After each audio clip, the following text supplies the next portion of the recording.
Bon, c'est triste, mais Édouard n'est pas le seul quand même à s'être fait laver le cerveau. C'est quand même assez fréquent depuis assez longtemps. Et c'est quand même intéressant que Édouard choisisse entre autres l'exemple du tabagisme. Euh, Évidemment, les médecins n'ont jamais fait la promotion de la cigarette, ni même pour les femmes enceintes. Euh, ben, c'est les lobbies, hein, c'est pas nouveau. Et maintenant, c'est au tour de Big Pharma, n'est-ce pas? Le lobby de Big Pharma. Donc, pour revenir à nos moutons, les, euh, les injections, n'est-ce pas? On voit ici les chiffres de Gibraltar, le taux de vaccination à Gibraltar, et c'est pas un défaut de l'écran, c'est pas, vous voyez très bien ici, le focus se fait pas bien. Taux de vaccination de 119% à Gibraltar. 119, c'est bel et bien au-dessus de 100%. Non, c'est pas une erreur. Tout le monde est vacciné à Gibraltar.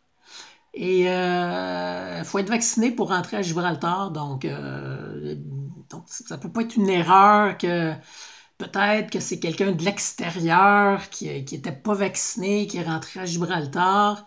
Non, non. Et pourtant, voyez-vous, ben c'est ça. Les cas, il y a beaucoup de cas. Qu'est-ce que vous voulez? Omicron est très contagieux. Il est pas virulent, mais il est contagieux. Donc, peu importe où vous allez avoir beaucoup de cas de COVID. Donc, c'est pas ça qui fait la différence. Le vaccin ne fonctionne pas. Vous pouvez prendre, par exemple, Madagascar, qui a un taux de vaccination de moins de 1%. Il n'y aura pas 100 fois plus de cas à Madagascar parce qu'ils sont 100 fois moins vaccinés. Ça va être la même courbe. Et pour notre cher ami Edouard, pour terminer, on va, euh, on va écouter une petite vidéo ici. Là. On écoute bien. There are two concerns here is that if we have a strategy in which we give boosters, let's say, every 4 months approximately, we will end up potentially having problem with the immune response, and the immune response may end up not being as good as we would like it to be. So we should be careful in not overloading the immune system with repeated immunization.